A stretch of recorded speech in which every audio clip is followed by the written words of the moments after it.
You're listening to episode 9 of the Child Life On Call podcast.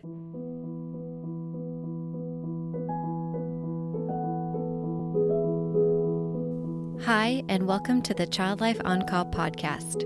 When your child is sick, the whole world seems to stop in its tracks. Plans and priorities change, and your number one job becomes figuring out how to get your child well again. For some of us, rest, medications, and relaxation can do the trick. But for others, it takes more. It takes countless doctor appointments, invasive medical testing, therapy, surgeries, the list goes on, and then you still may not have all of the answers or results you were hoping for. This podcast features parents of children that have an illness or medical condition and gives them a place to share their own journeys and experiences. We will talk about the ups and the downs, the highs and the lows, but one thing seems to remain the same. Children are resilient and teach us more about ourselves and the world than we could ever imagine. Thank you so much for lending a listening ear and opening up your heart to these families and this podcast. I'm your host, Katie Taylor.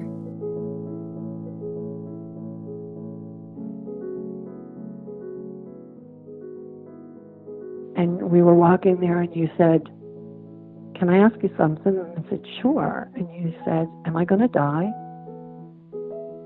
And I remember just thinking, really, your brain is scrambling. But by this time I had dealt with this for 2 years of how do I say things and what do I say to Jamie? And I remember saying to her, "I don't know. I can't honestly give you an answer because I don't know. But what I do know is I will be there with you no matter what." And she said, "Okay." Hi, listeners. I am so glad that you are here today, and I am so excited for you to hear today's episode for so many reasons.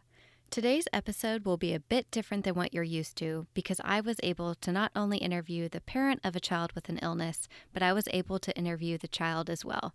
Well, she's no longer a child. She's an adult now, but you get the point. Today, you'll hear Jamie Gentili and her mom, Liz, talk about Jamie's heart defect, tetralogy of Fallot. You may have heard of it as Jimmy Kimmel has recently come forward and shared with the public that his son was born with this condition. Whenever rare diagnoses like these are put in the limelight, it brings awareness, so I'm glad that Jimmy was able to share his son's experience with the world. I'm going to give you a bit of background about Jamie because she is one of the most incredible people that I have ever met. She was my first boss in the child life world and was actually able to merge the role of leader and friend seamlessly. When I went to her for guidance, she offered me true support, all the while showing me adorable pictures of baby animals. She's the kind of boss that gives you the feedback you need to hear in order to grow into a better person and child life specialist. She's also the kind of boss who will invite you over for cookie cake and a viewing party of the Bachelor finale on ABC, all while wearing her princess-style wedding gown.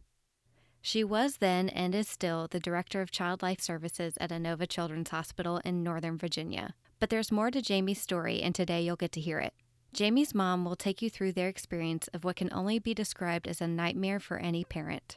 Not only was Jamie born with an incredibly serious heart defect that almost went undiagnosed, but she was also infected with HIV during the rise of the AIDS crisis in America. These two women are so well-spoken and so hilarious that honestly, most of our conversation went like this. Okay, so... And you had to start with an anatomical description. Thanks. Oh. So clearly you're in for a few laughs and smiles today. I'm just going to sit back and let Jamie and Liz do most of the talking. Let's get started. Well, Jamie is the youngest of my 3 girls, and she weighed in at a whopping 10 pounds and a quarter ounce or something. So she seemed like absolutely perfect and no problems. And that lasted for 2 weeks until her first little checkup. And then they heard a heart murmur, which wasn't necessarily worrisome. They said there's a valve that doesn't always close at birth. So we went back again probably 2 weeks later, and the doctor said, or maybe a month later, he said, "Well, still, let's give it another month." And I said, "No, let's not." So that's what took us to the first cardiology checkup. And from then on, she was followed by a pediatric cardiologist who didn't seem terribly concerned. He thought it was something that was not necessarily going to cause problems for her as she grew, because there were no real signs of anything serious until she hit about 9 months old. And at that point, she was crawling and kind of picking up speed. And we were visiting a friend, and she crawled across the floor, went stiff as a board, and totally passed out, eyes rolling back in her head. And it was the scariest thing ever. And I thought she'd had a heart attack and died, and we rushed her to the emergency room. And by the time we got her to see a doctor, she was perfectly fine. In fact, she was fine a minute or so after. And then that was the beginning of about 5 months of sheer nightmare, where she would have episodes where she would suddenly go stiff and pass out. And finally, by the time she was 14 months old, this happened, and the episodes were more and more serious and longer and scarier if possible. And we got her finally in when they could diagnose that she actually had tetralogy Fallot.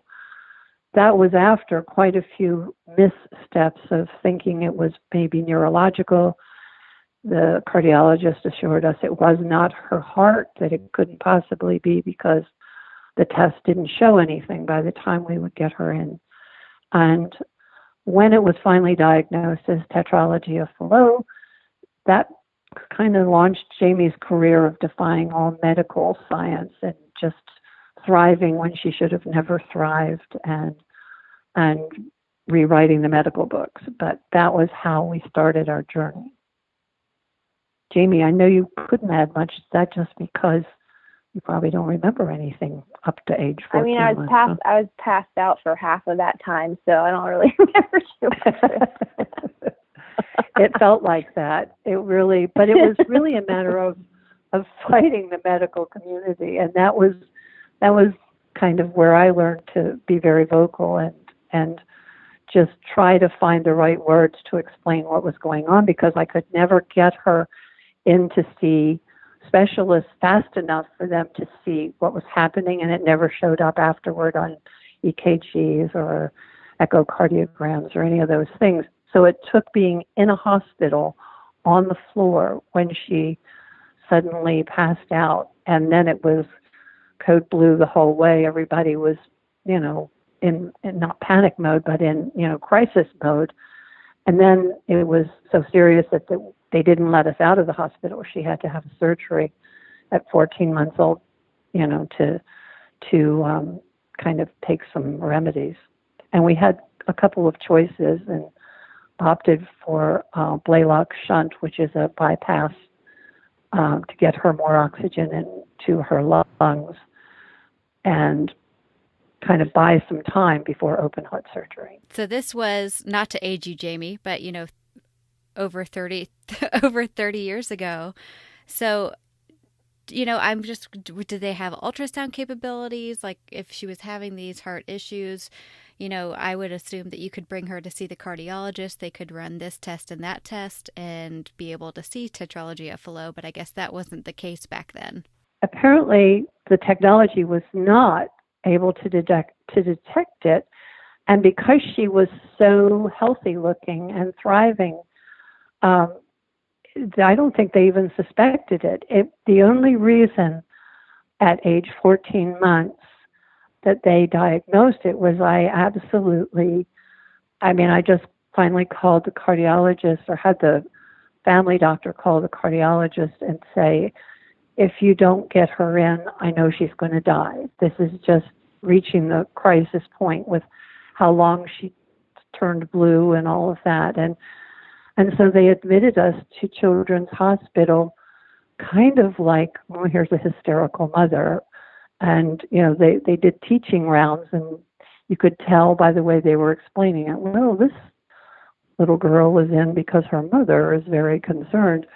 And it was only, I remember them saying to me, you realize that she could die in the middle of a heart cath, kind of trying to discourage me. And I said, you need to do the test. And it was only with the heart catheterization that they just were shocked to see that she had tetralogy. They said she shouldn't have been able to sit up, let alone walk, because of the obstructions that she had in her heart. But none of that showed up on the tests that were available, kind of running to the cardiologists, even pediatric cardiologists. So it was a relief. It sounds kind of strange to say, but it was actually a relief to just have a name to put to it, because I knew something was really, really wrong. And everyone, at one point, they were trying to treat her for epilepsy, because another doctor told me that she was having temper tantrums and holding her breath and passing out. And all of those things, I just knew that wasn't true. And so the one thing that I learned through all of that is, you trust your instincts and you keep kind of pushing until you get answers. But answers weren't forthcoming on those first tests. So it definitely took the heart cath to give us some kind of, And then we had two choices. The surgeon wanted to do open heart surgery at age 14 months. But at the time, that had never been successfully completed at Children's in Washington, D.C. And he actually was in complete conflict with the rest of the cardiology staff, who were recommending a bypass surgery to buy time. And he wanted to do it in one step because he saw in Jamie a great candidate, because she was stronger and healthier than most children who are dealing with tetralogy. So he thought this could be done, and he wanted to spare her a second surgery. But the risks were much, much higher. The bypass surgery was reasonably safe. And so I remember at the time it didn't feel like a great decision. It was like, this one she could very likely die in, and this one she's most likely not to. So we picked the bypass surgery.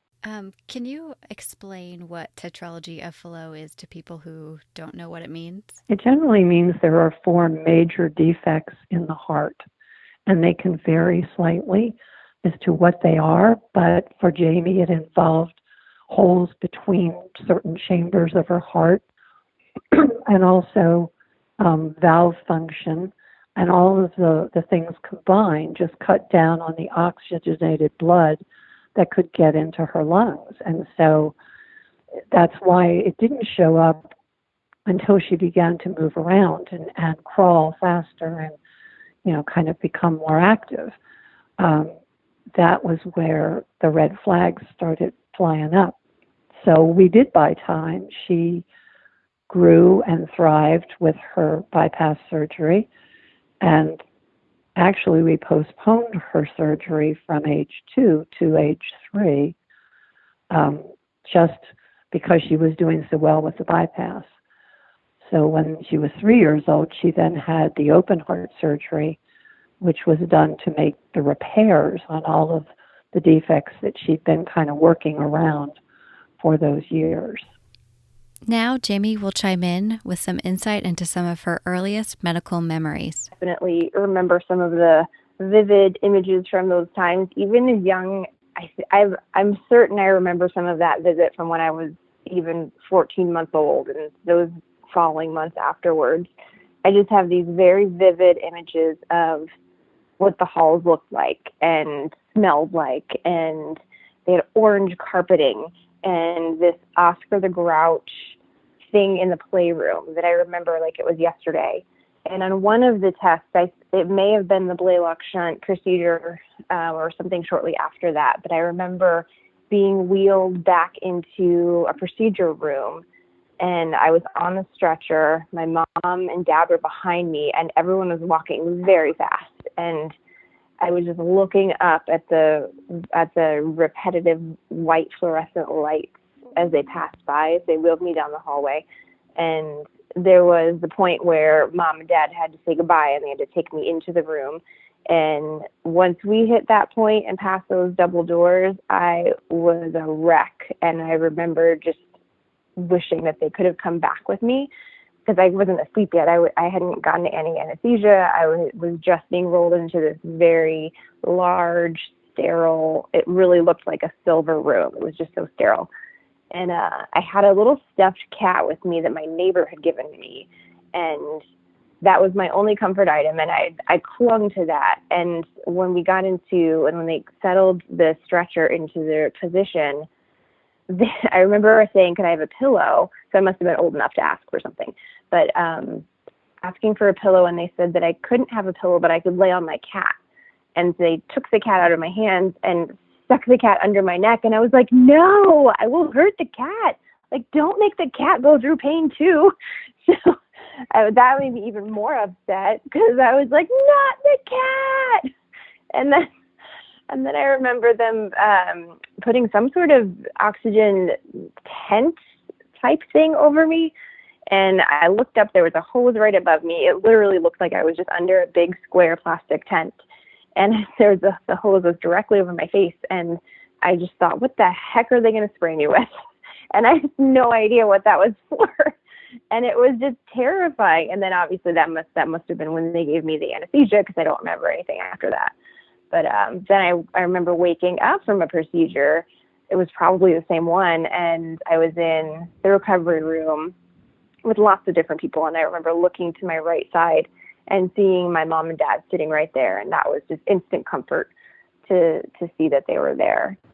But that I feel like I can still smell that hallway. I remember like it was yesterday.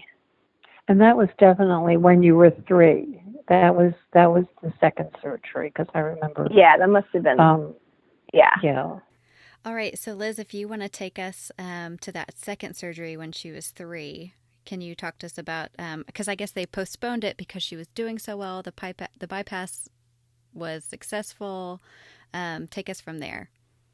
Well, part of that as I listened to Jamie describing it, breaks my heart, because I know why she's remembering all that so vividly. In her first surgery, when she was 14 months old, they gave her some medication before we left the room. And it caused her to panic. She didn't know where she was. She didn't understand. And she was very upset. And she couldn't figure out where we were and everything. So when they came to do her open heart surgery when she was 3, I asked them not to give her something that would make her lose control, so that she would be able to kind of know where she was and understand, because she was always very bright and understood and wanted to know what was going on. So we walked down the hall with her to the doors of the operating room, and at that point, of course, we had to part ways. And they wheeled Jamie in, and I walked over into a corner and totally lost it, just because I was letting her go through those doors. But when I afterward kind of found out, and it wasn't until many years later that I knew about her being just in crying and being upset, and no one being there to comfort her inside the operating room, I will forever feel like, oh God, I should have let her have the shot going down the hall. But at the time, it seemed like that was a better thing to do for her, because the other one had not worked. It just had not done what it should have done for her. So after her recovery, which again, she rewrote the medical book, she was supposed to be in intensive care for like a week to 10 days maybe. And she was sitting up by the second day and just bright-eyed and bushy-tailed. And probably by the end of the second day, beginning of the third day, they started talking about sending her back to the cardiology ward, just because intensive care is quite aptly named. It's very intensive. It's such an open room. There are crises going on all over the place. And she was aware enough of that it was not a great place for a little one to be if she's just kind of, even though she was wired in every direction with tubes and IVs and all that kind of stuff, she was still kind of totally aware of everything going on. So once she was strong enough to leave there, that was our goal, was to get her out of intensive care. But that was in record time because, once again, she didn't do what the medical book said. So then there was an interesting story. Should I tell it, or do you want to tell it, Jamie? About how Which one? he left intensive care. Oh, you should tell it, because this is a good Mama Bear story. So we were promised, like, for a day and a half that, yes, as soon as there's a room available, she's going to be released. And I would be with her all the time in intensive care, except when they did grand rounds. And they understandably make everyone leave when you do grand rounds. There can't be any parents there. But grand rounds can take a very long time. And so it was probably going on the morning of the fifth day or the end of the third, I forget which, but fourth or fifth day, they announced that I was going to have to leave her because they were going to do grand rounds. And I said, well, what about the room? And, well, they say it's not ready yet. And I said, well, I'm not leaving her, not one more time. And they said, well, you have to, because we're going to do grand rounds. And I said, no, I'm sorry, watch me. And I literally picked her up and with all of the wires and was kind of carefully putting her in the stroller, and I was rolling her out the door with or without help. And they quickly got the nurse to kind of get the line straightened out, and we left intensive care right then and there. They sent a nurse with me because, obviously they were going to just have me walk out with her. But we then sat in the playroom up on the cardiology ward, and you'd be amazed at how fast they got that room ready. And I bet. that was that. They knew they never had anyone actually walk off with their child, but I did. So I was just not leaving her one more time because it was too long and too intense, and it wasn't right. So that was the Mama It's Bear. so funny. It's funny to hear you tell that story, because the thought of not having parents involved in rounds now and like being in the medical field is just unfathomable. Like to kick parents out for that, and to think that they did that back then, and the difference is amazing. So I'm glad that you broke down the door with me and all my wires. Yeah. It's true. But, and they tried to prepare us before we opened heart surgery for just how it would be. But honestly, nothing prepares you for seeing your child kind of wired for stereo in all directions, with lines and tubes and everything else. And I remember walking in just as she was kind of coming to in intensive care, which was actually, Jamie, the first time that we got to see her. It wasn't in recovery, that was in intensive care. And just putting my head down on the bed to just kind of calm myself, to absorb all of the technology that was going around. But and the other thing that she did was she was so active in those 2 days in there that on the day before I kidnapped her out of there, she set off every alarm because suddenly everything was flatlining, and it was because she had pulled the pacemaker out of her heart by turning over. They decided she was doing so well that they wouldn't even try to put it back. They just pulled it the rest of the way out. But that was it, it was like, excitement in all directions. But anyway, I'm done with it. So then we sat back up in the cardiology ward. Wow, that's an incredible story. So, Jamie, do you remember any of the hospitalization part, or going to the playroom, or anything like that? I do. I remember. I'm not sure if it was when I was in ICU or in the cardiac unit after my mom kidnapped me. But I remember, Mom, you came up and you had this tiny little stiff teddy bear as a little present for me, and it was like tiny enough to fit in your hand, and you had it cupped in your hand because you wanted to surprise me with it, and like crept up to the bed. I had just woken up from something, and you opened up your hands to reveal this adorable little teddy bear, and I just puked all over it and you. And I felt so bad for throwing up on you, but I also felt so bad for throwing up on my new present. And I was like, I ruined it. And actually, you didn't. He survived. You washed that thing off very well. But I do remember that. I remember being traumatized by throwing up all over that cute little bear and you. Sorry about that. No, first of many. It was okay.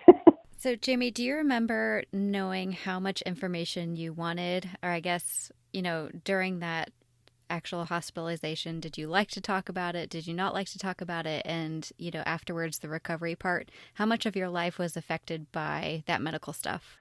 I think that I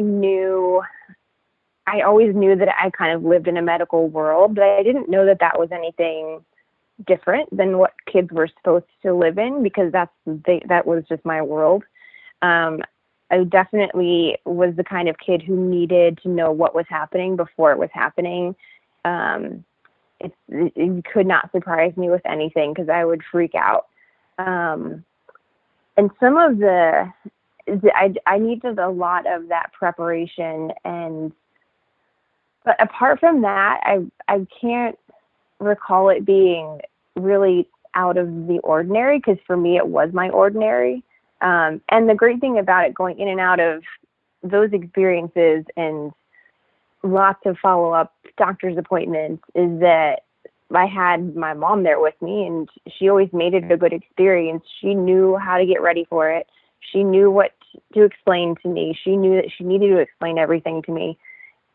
She knew that she needed to advocate for me and tell the staff that they needed to explain everything to me.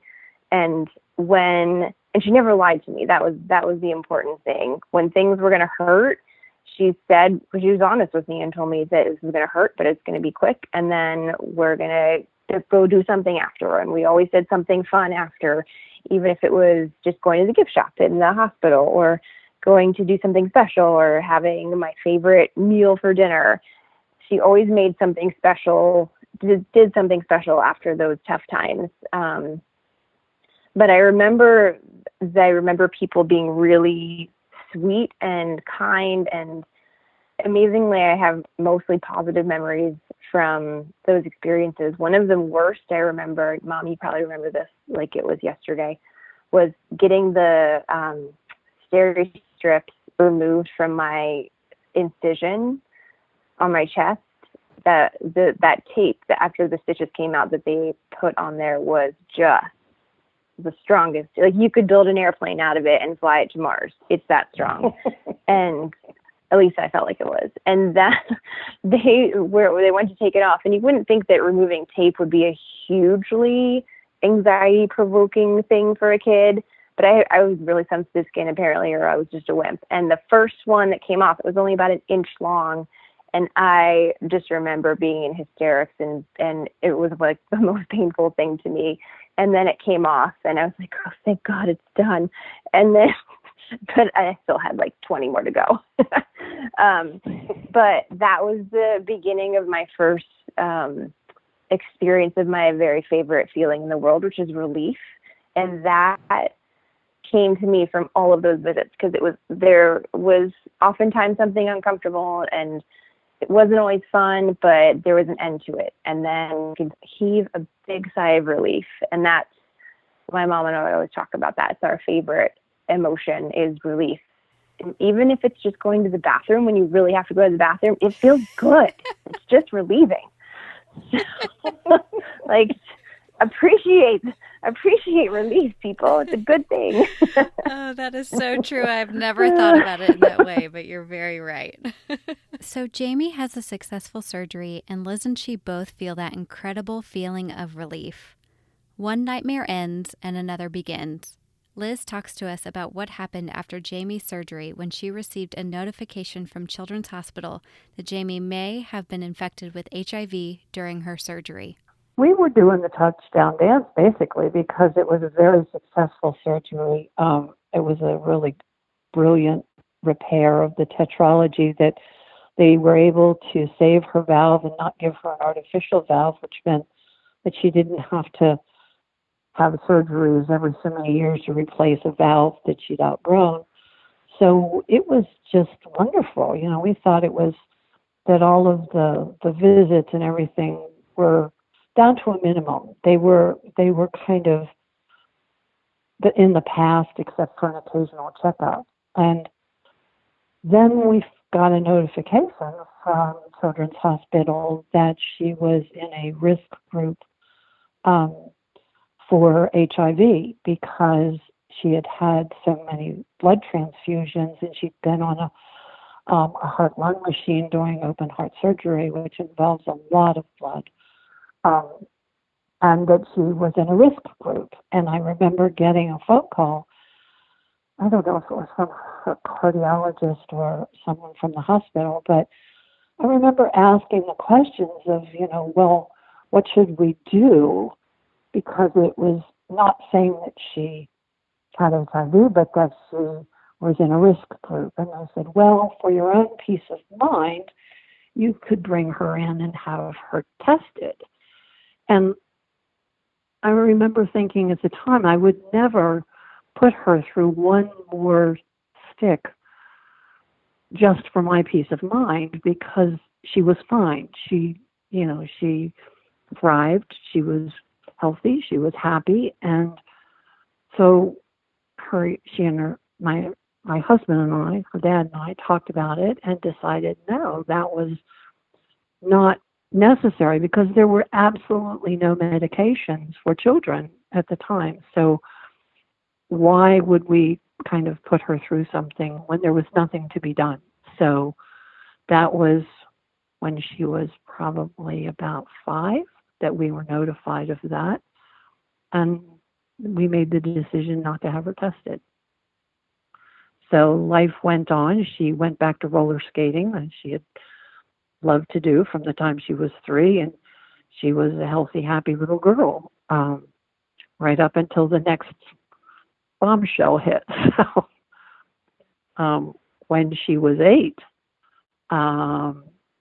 we had moved to a new area up in Pennsylvania from outside DC, and she just got sick. She got one infection after another, and it's always in the back of your mind. She was in a risk group. Oh my gosh. And I just thought, is this some kind of sign? Maybe we should have her tested. So I remember talking to her cardiologist about it on one of the checkups, and he said, well, let's just run the test just to eliminate this so we know, because she had gotten strep like 4 times in a row. Seems like every time she got over it, she got it again. And so we took her and had the test run. It was probably a week or 2 after that I got a phone call, and it was from her cardiologist, which was unusual. Usually someone from the cardiology staff called, but it was her doctor. And he began to talk, and he kept talking and talking and talking. And I think my brain got there about a half beat before he finally said that Jamie had been infected with the AIDS virus from her open heart surgery, which just didn't seem possible. Even though we were doing the test, it was like, no, this can't be happening. And I remember being home by myself at the time. And I mean, you just can't even breathe by then. You just, when he finally kind of got the words out, and I think he was just trying to find a way to say it. But I understand that now that sort of thing is not generally done over the phone. But this was at the very beginning of the crisis, and I don't think anybody really knew how to kind of work through those things. So that was information delivered, and it was just like your whole world stops right there. And there's some poem by WHO about stop all the clocks, and it's very apropos because you just feel like the world needs to just stop right there. You can't breathe. You're not sure you can process the information, but there it is. So that was kind of the beginning of the next round of what do we do and how do we get through. Very different from the first one, which involved surgeries and lots of options. This one had very few options, and that was the beginning of the second journey. So I remember just hanging up and thinking, oh, how I couldn't even tell anyone because you were feared for how they would treat your child. And so that was a difficult beginning. And I think the hardest part for me was trying to figure out how to get Jamie through it and how to find the right words and how to just give her the tools to get through the next steps. So that was a kind of a learning curve for everybody, the whole family. Jamie, what do you remember from that time? I guess you were 8 or 9, so I mean, you had an excellent memory since birth, but at that point, what do you remember? Do you remember your mom being different when she had gotten the phone call, or what were the next steps? I don't remember if there was a moment that I don't remember the day that my mom got the phone call, because I don't remember a time where she kind of changed or became different or looked at me differently. So she did a really good job of putting on a brave face. And when they were figuring out how to tell me, it kind of, even though I'm extremely smart, it kind of took a couple times to get it through to me what was really happening. So they brought me in for a visit with one of my favorite nurses from the hospital to have this discussion with me and tell me about the HIV. And up until that point, I had always feared having another surgery. I was really afraid of having another heart surgery because that was my thing. I had a heart condition. I didn't want to have another heart surgery. So when we went into the hospital just to have a discussion, I was convinced that they were going to tell me that I needed another surgery, and I was petrified. And so we got into the room. When we sat down, and we were with my one of my favorite nurses, Dottie, and they sat me down, and my mom and Dottie started to tell me about a bug in my blood. And when I heard that, ironically, I felt that feeling of relief again, because I thought I didn't. I asked them, do I have to have another surgery? And they said, no, you don't. And I said, well, that's great then. I don't really care if there's a bug in my blood. But literally, it was very much that as long as it wasn't heart surgery, I didn't care. And I also didn't understand what HIV was. I'm not sure if they used the term, I know they didn't use the term AIDS during that first conversation, but if they used the term HIV, it went right over my head. All I heard was, you don't have to have another heart surgery. Yeah. No. So that was, I was fine after that because I was oblivious. And I think that from then on, I think Mom, you and Dad, and I think you told Heather and Kelly, my sisters, after that. And you kind of kept an eye on me to see if I picked up on things in the news or on commercials about AIDS. And you could tell that I was just oblivious and it was not connecting us. And then when you're like, okay, this did not get through to her. We actually have to have another conversation with her. So went in for another visit to the hospital to talk to my favorite nurse, and we sat down. And I don't remember the exact verbiage, but I remember hearing HIV, and it's the virus that causes AIDS. And that's when I got it. That's when I realized that this was something. I remember being really sad and thinking, I just remember being sad about it and not really knowing what was next, which I think was really this me, the person who needs to know what's happening next. We didn't know what we were going to do next. I think that was really, that was difficult for me. And then I remember thinking, okay, you can tell my sisters now. And Mom was like, oh, honey, they've known. So I felt like I was the last to know because I just didn't get it. So, because you told Heather and Kelly, well, you told Heather pretty much right away, right? And then Kelly shortly after that? Yeah, the first, when you were 8, yes.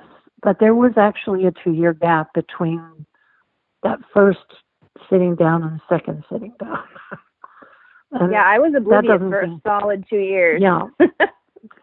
Well, and the truth was, the nurse that Jamie's referring to was the assistant, kind of the nurse in. Nobody knew where to put these AIDS kids when they started kind of showing up through testing. At Children's, they were just ill prepared for this, so they sent us to the allergy doctor there. As ironic as this sounds, when she was 8, and we said we had to take her back in for tests. We just told Jamie we have to go back to Children's and do some tests and everything. And we went for the first time knowing that she had been infected. And that was when we met the nurse, Dottie, whom Jamie's referring to. And she was the real lifesaver in the situation, because the doctor didn't really want to deal with children who had HIV. He had signed up for being, the doctor of allergies. And here they were sending all of these children through here. And he was probably the most ill-suited man on the planet to deal with it, because I remember asking him, just, as you can imagine, kind of trying to wrap your head around it, trying to just get a handle on how to what were the next steps, what do you do? And it was after he had seen Jamie, and then she went out, actually with Dottie, the nurse, to sit outside while we talked to the doctor. And I remember asking him, how long does she have? What is, are there medicines? Well, no, there are no medicines. And he's sitting behind his desk, literally with his hands behind his head, kind of rocked back in his chair. Now, just read the body language in that one. And I said, well, how long does she have to live? And he said, probably about 2 years. And that was sitting with his arms behind his head. And I just remember it was so blasé that it literally took my breath away. And there were no support groups at that point. There was no network to kind of talk or find out what was available. And it was Dottie who kind of reached out. A social worker came in and promised that she would call me in the next day or so, and she never called. And I know that because I never left the house for 2 weeks. It took all of everything to just not kind of melt down in front of Jamie. And she did not understand what was going on. And we were not, at the moment, able to explain it to her. So we were taking her back for like one test after another.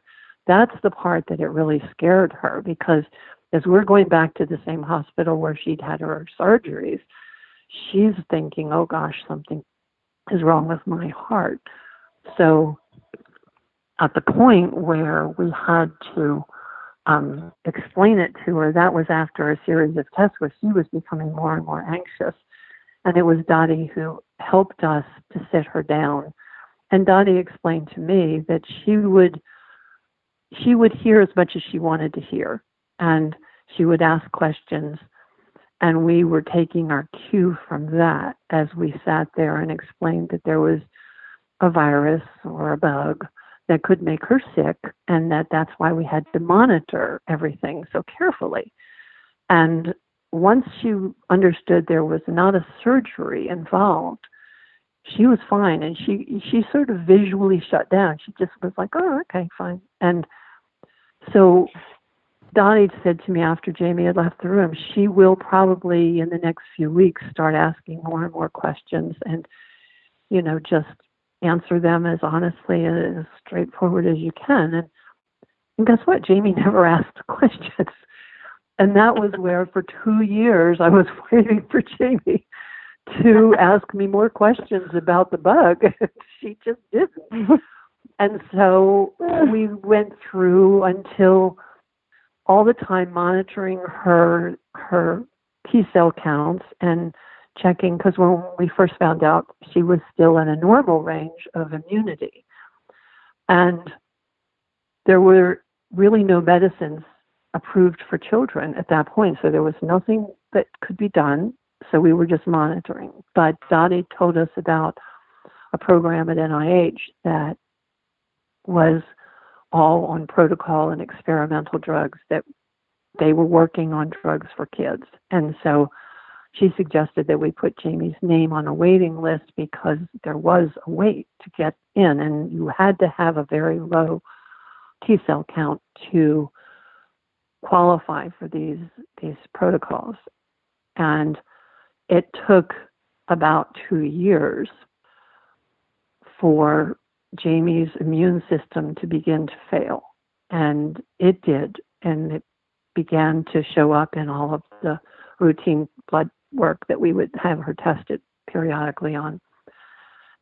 And at age 10, it was clear that she was going in the wrong direction. I think you had to have a cell count of under 200 to qualify for protocol, where normal is 800 to 1200 or more. And when she hit that, she was at the top of the list already. So that was when we had to have a more serious conversation with Jamie about what exactly she had. Because up until then, she still had not asked the question. And life was good and all was well. So at age 10, we turned to Dottie again, partly because in order to take her to NIH, there were posters all over the walls about AIDS and HIV, and there was no way that I was going to get Jamie in and out of those corridors without her suddenly going, hey, wait a minute, what am I doing here? So I wanted to tell her exactly what she had at that point. Her dad did not. He was very protective of her, and I remember him saying to me, why on earth would we ruin her life when, we don't know how long she has? Why on earth would we scare her and ruin her life? And I remember, it was a very, very big headbutting, because I said I will not lie to her. I simply won't lie to her, and I won't have her realize that I wasn't telling her the truth when she puts 2 and 2 together. That's just, I can't do it. If I have to be there when she's going to die, I am not going to have her not trust me. And so I pushed hard to tell her. And in the end, we did tell her. And it was Dottie who helped convince her dad that that was the only way to get through this with her and to help her with it, was to give her all the information and to be honest with her, because we couldn't get her in a drug program for AIDS when she didn't understand what she had, in my opinion. So that was how we ended up with that second meeting, where Jamie, probably you remember, Jamie, how that meeting ended. But, yeah. This is kind of, it's kind of has been, yeah, I'll finish that. I like the story. This has been it's kind of been the good characterization of how we've dealt with things, is that we had this really difficult conversation and cried and hugged, and it was probably one of the hardest things for you to do, Mom, is tell me that, and in no uncertain terms. But once we were done with that conversation, we walked out of the room with Dottie, and there was someone else there. I forget their name, but it was somebody who was another a great friend from the hospital, and we just decided to go skipping down the hallway, like Wizard of Oz style, arm in arm, and we probably looked like lunatics skipping down the hallway, and you would never have guessed the conversation that we just had. But it was like, okay, it was like, okay, well, if we're going to do this, we're going to do it in style. So let's go skipping down the hallway.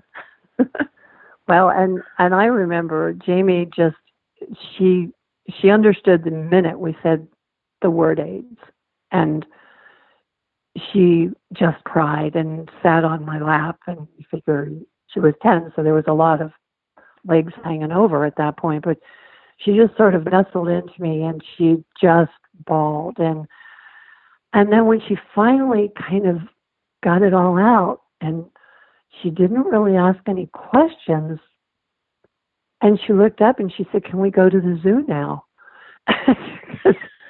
That was what we had said we were going to do.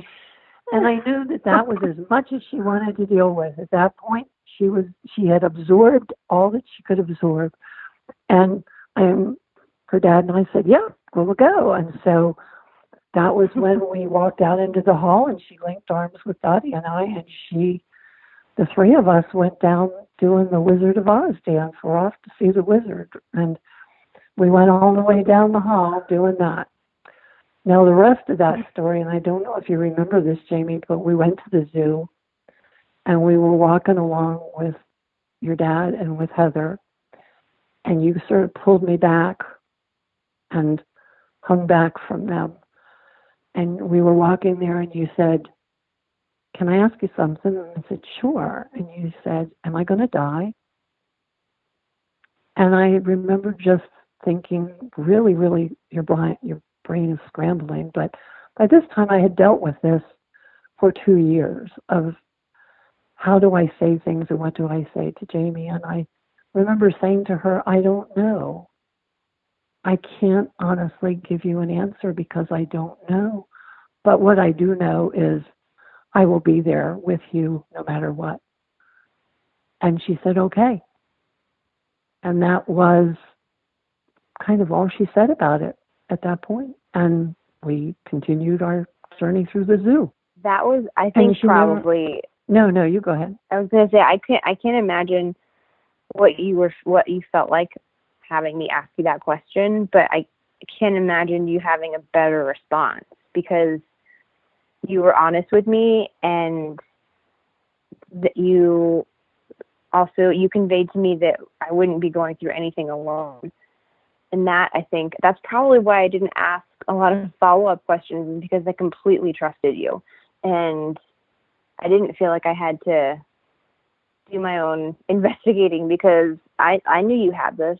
I knew that you had my back and that you would take care of me, and that whatever happened, you'd be there. And that's probably why we were able to just skip down the hall and go to the zoo and get on with life and not have it paralyze us, or me at least. Well, and for me, it was, I had 2 years kind of to try to get a handle on this while you didn't understand completely what was going on. And I mean, it really helps you prioritize and to figure out, I mean, what was the most important thing in my heart at that point from just hearing the diagnosis was, how do I get Jamie through this? Whether it is a sad ending or, at that point, there weren't really prognosis for happy endings. So it was more just what's important and how do I convey what's important to Jamie. And if I can back up to the first notification at age 8, I couldn't figure out how to get a handle on it. I mean, it was everything I could do to just sort of be mom when she would come home from school and not, be teary-eyed or whatever. But I finally did get a handle on it, and I found that with 2 thoughts, and I think it's important for any mom who's going through something like this. I realized that there was a worst case scenario. And at first I thought there wasn't. Oh, if your child had cancer, you could tell someone. You could reach out. You could find a support group. But it was AIDS, and nobody did that. And there were no support groups. And I remember thinking, there's just nothing worse in the whole world. And then I thought, yes, there is. If someone kidnapped my child and I didn't know where they were and I couldn't protect her, that would be horrible. That would be worse. I had her. I could protect her to the best of my ability, but that made it better than the worst case scenario. And the second worst case scenario I figured out was any mom whose child ran out in front of a car would give her right arm to have 2 years, to be told that you have 2 years with your child. That would be like a gift for her.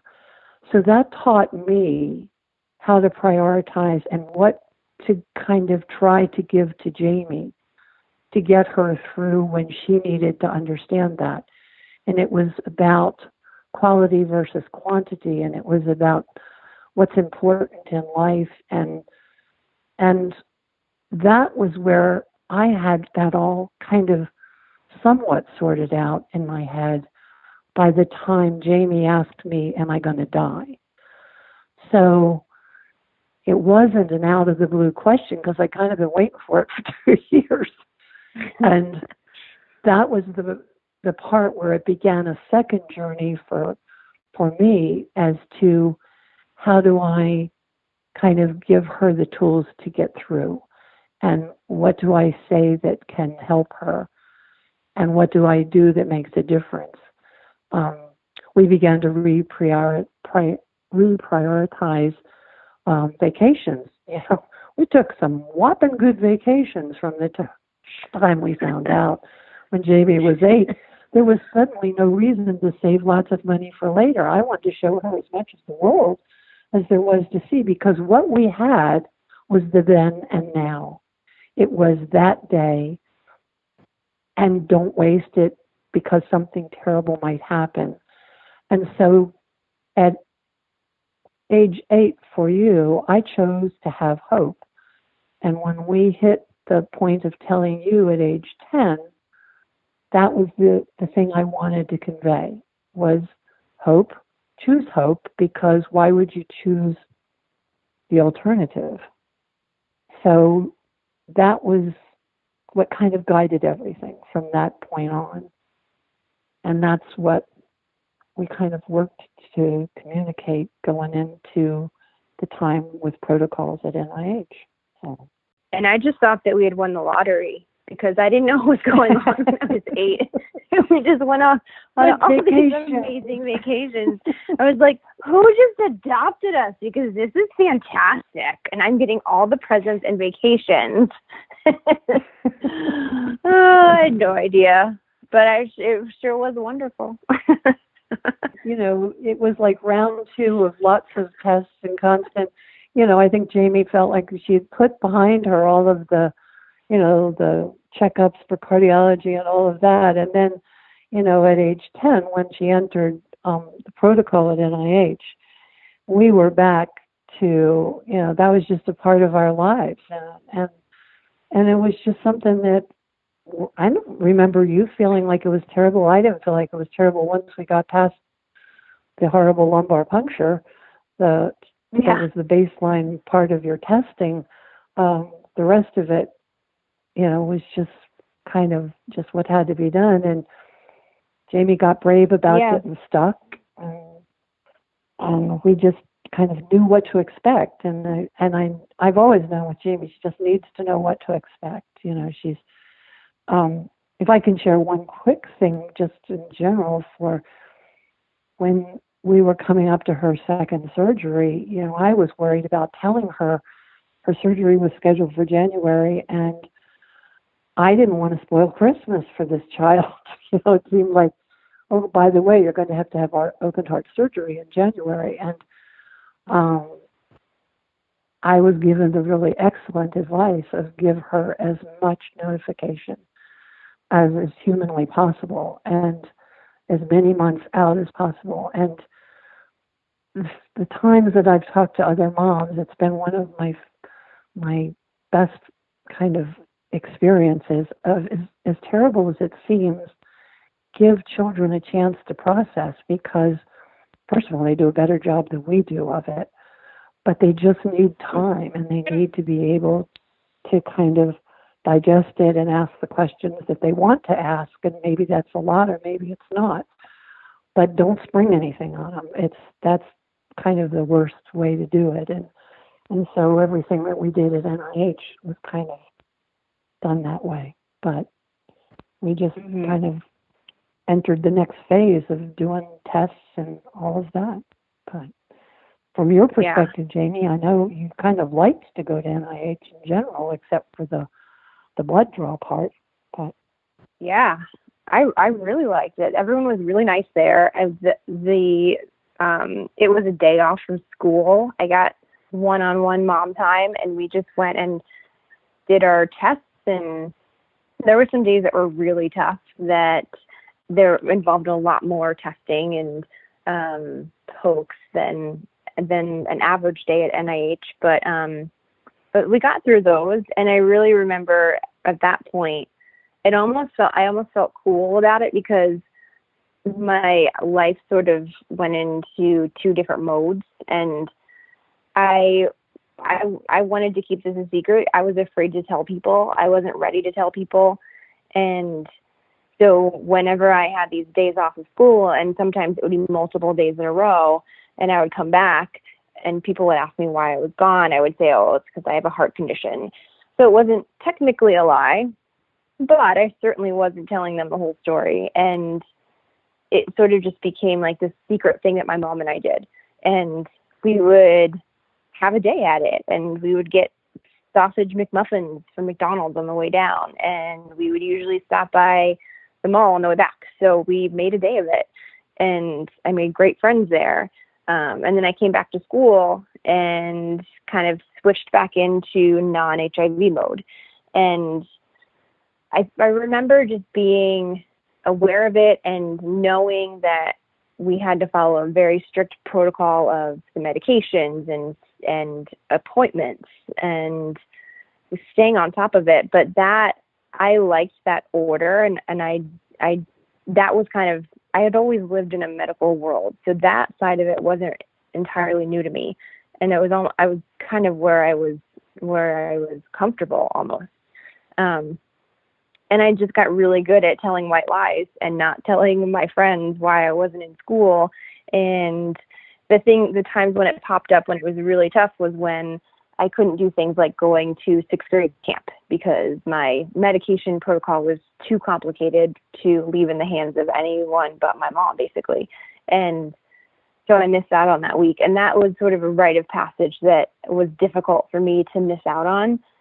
But apart from that, there really were, it was kind of cool. I liked going there. I liked just kind of doing our thing and having it be our thing.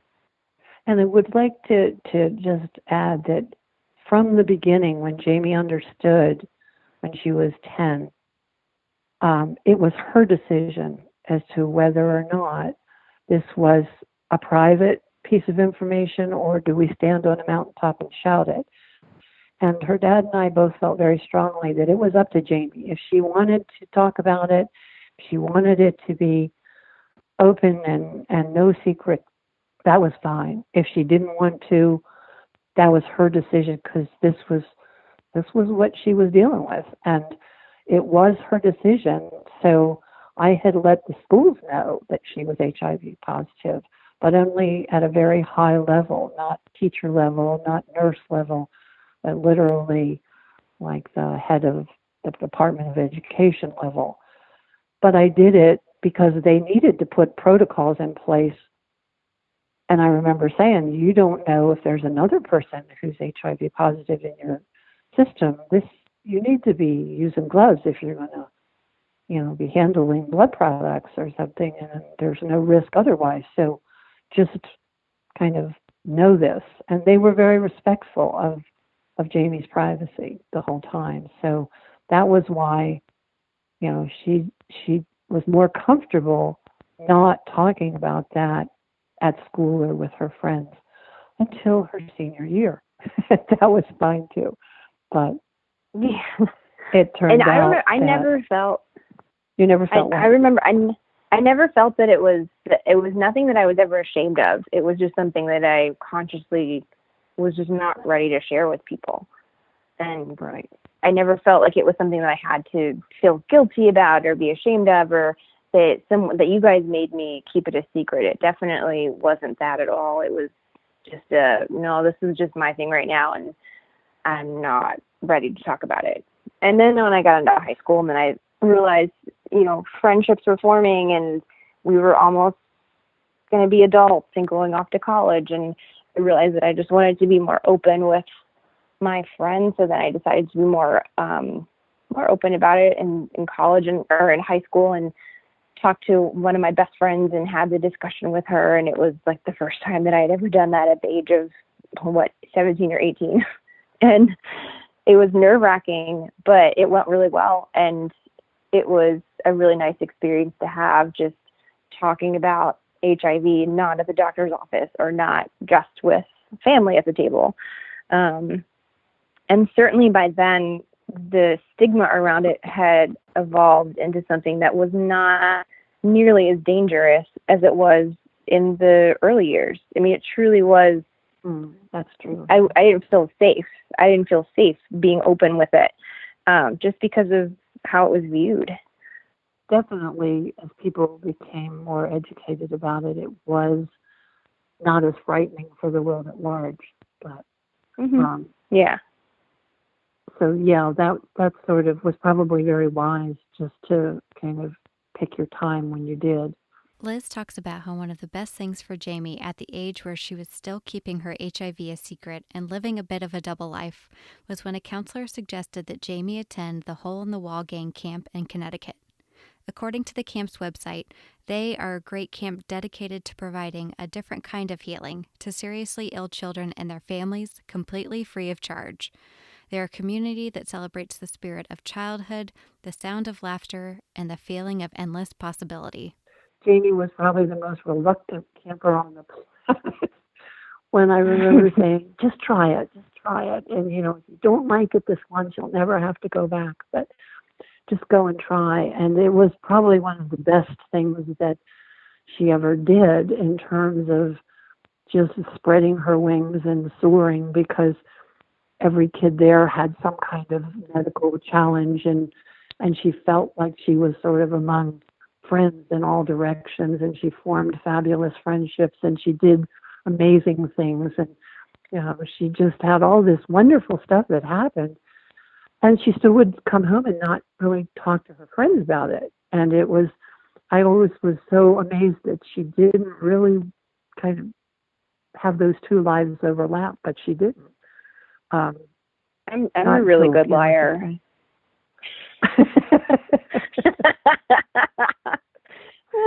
So basically, I don't know what you've told me that's the truth and what's not, Jane. You'll never know. So good. I learned it from watching you.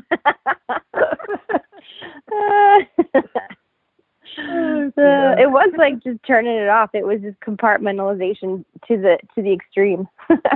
Camp is hard to put into words. It really that was a turning point in my life where I discovered this whole other world of people and this whole environment where, and I was very lucky growing up. My family was very supportive and I had great access to care. I was a lucky kid. And then I got to camp and it was just beyond what I could have expected. It was having other kids there who had some sort of medical condition, but it didn't really matter. We were there to have fun. We were there to be kids.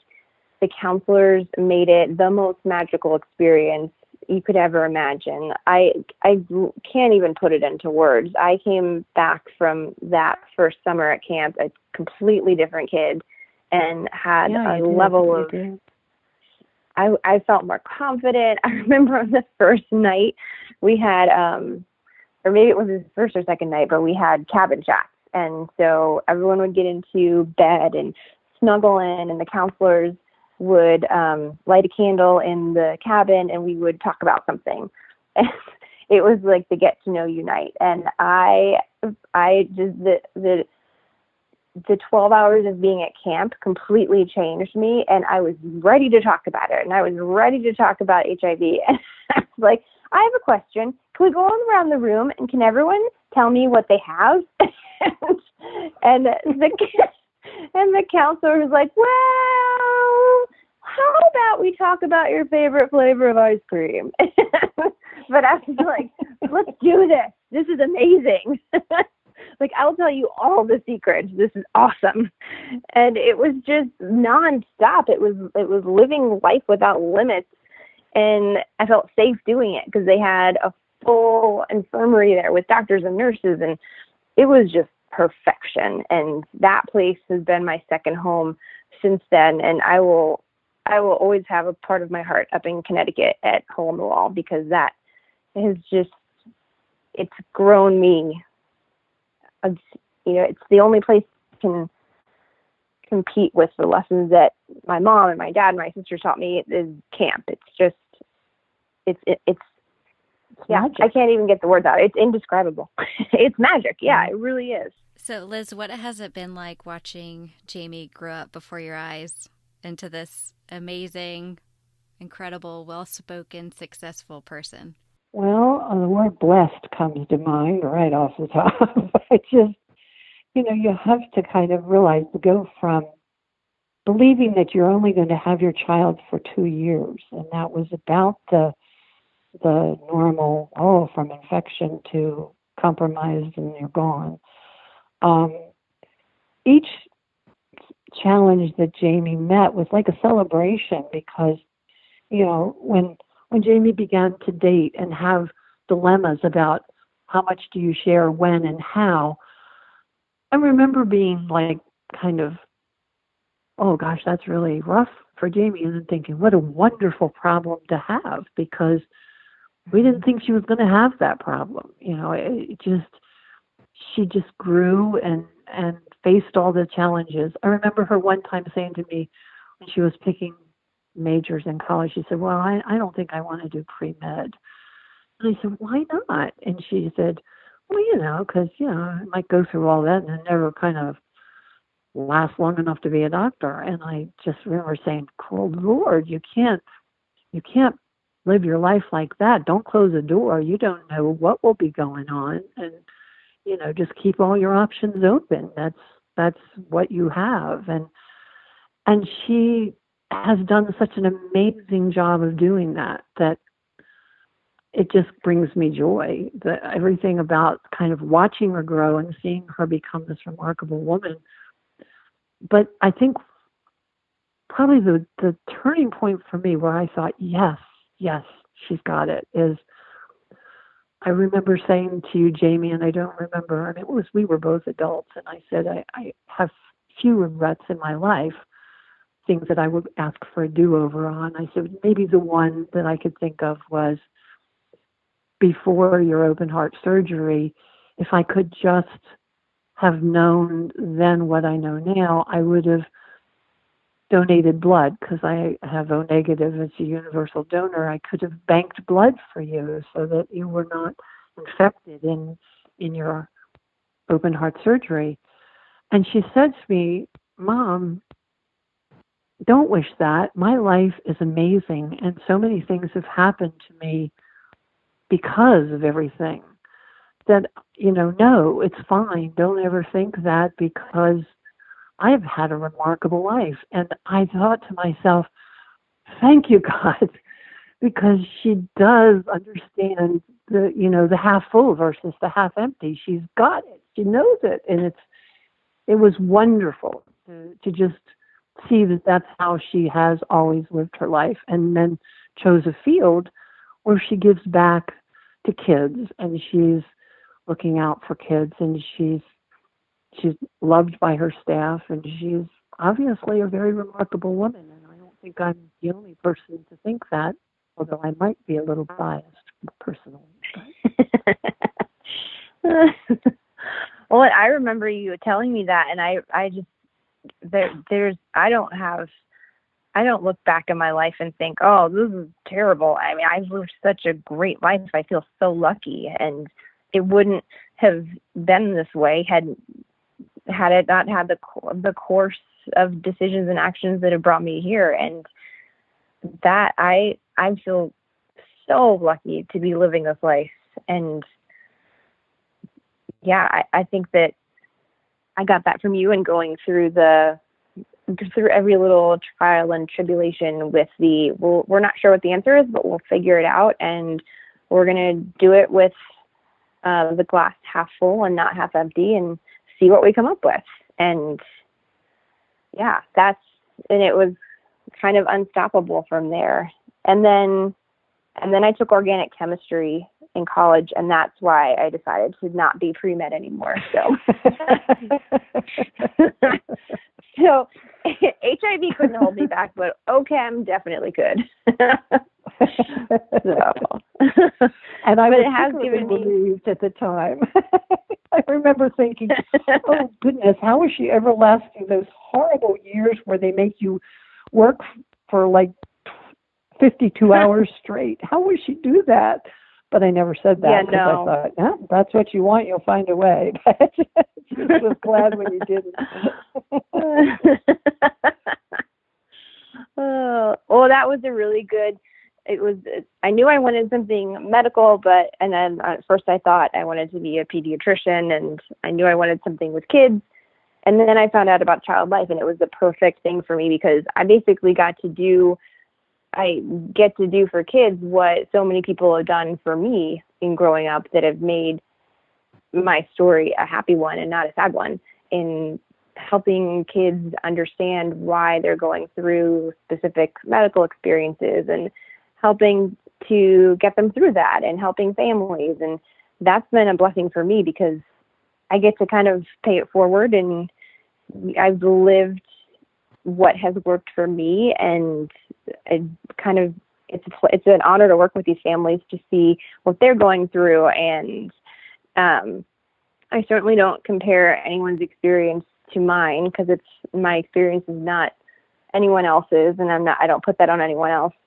But it's given me a lot of insight into working with kids, and working with families going through these medical experiences, whether they're small or big, because really it's all relative. It's a very simple procedure can be so anxiety provoking for some families, and everyone just deals with it differently. So it's taught me a lot about how to support other people, and it's been a good field for me. Well, Liz, I think you kind of got to touch on what you would tell another mother who is kind of in the thick of things, maybe going through a similar experience. But is there anything else you'd like to add?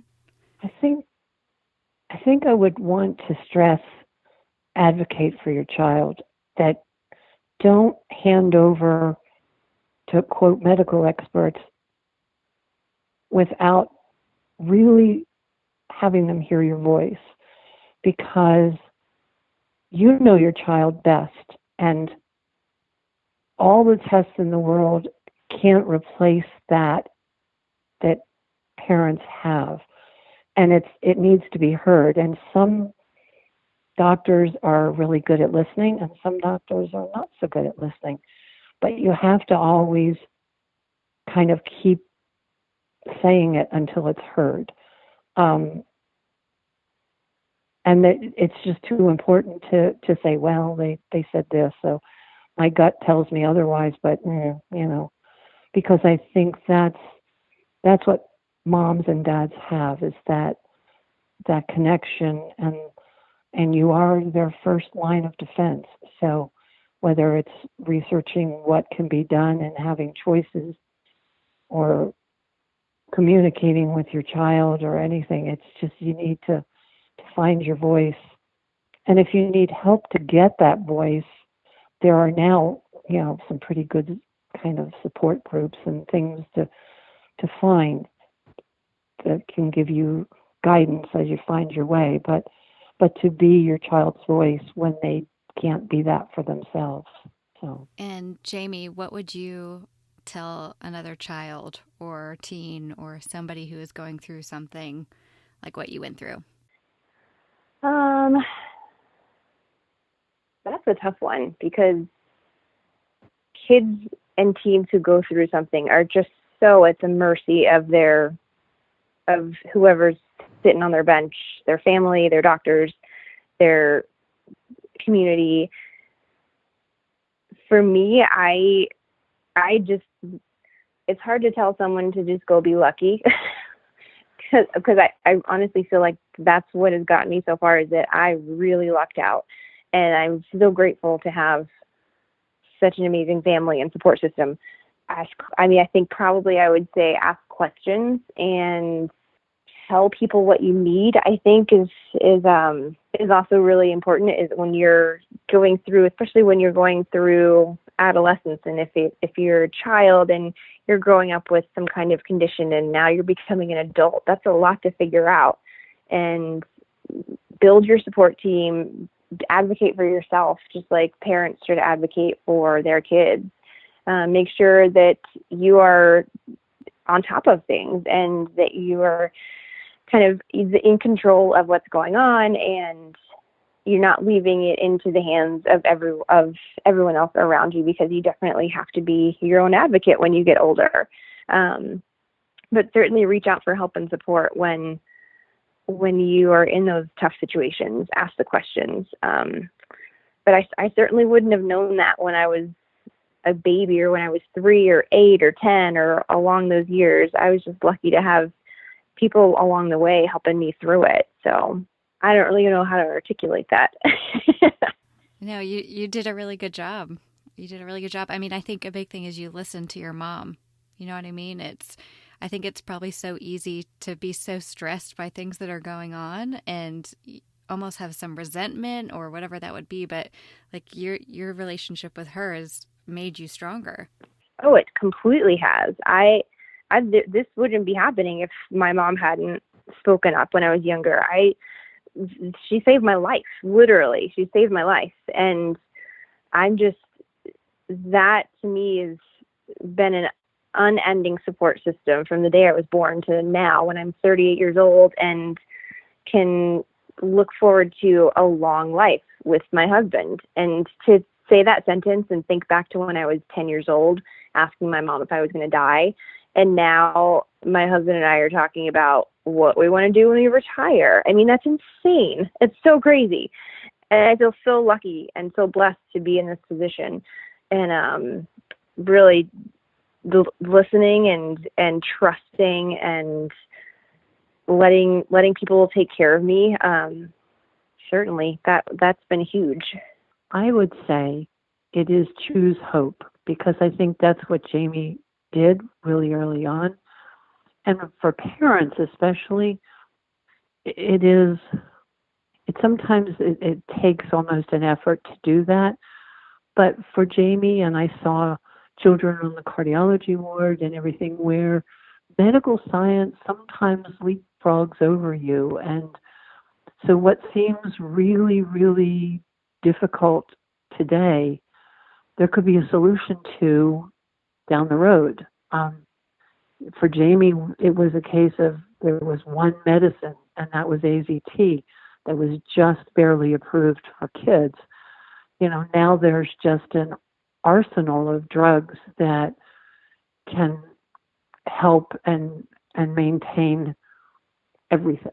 And I think if you waste your current day by assuming the worst, it is just that. It's a waste, because if you choose hope and then you just kind of put one foot in front of the other, you figure it out together, and then you haven't kind of wasted the day worrying about something that may not happen after all. So I think put a little faith in medical science and just cross your fingers and look at the half full glass.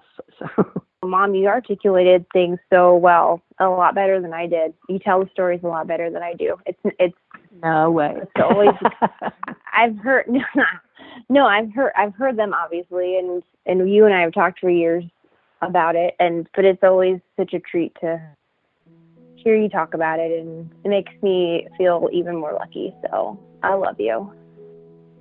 Love you to the moon and back, kidlet. And I feel so lucky to have been able to share Jamie and Liz's experience with you. Their story is worth sharing, so please send this episode to someone you love and let them listen to the lessons Jamie and Liz have shared with us today. One of my favorites from them is to find joy in life's good times and in life's challenges. The fact that we are getting to live them and experience them is reason enough to celebrate. I have excellent news for you, and that is if you wish you knew more about Jamie's experience about growing up with HIV, she has written a book. It is called Surviving HIV, Growing Up a Secret, and Being Positive, and you can buy this book on Amazon. I will put a link on the show notes page. Trust me, you have to read this book. You will laugh and you will cry, and you'll feel like Jamie is your best friend.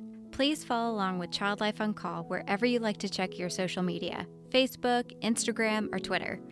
And if you have any questions, you can always write to me at info@childlifepodcast.com. Thank you so much for listening to Jamie and Liz's story. Go have a glass half full kind of day.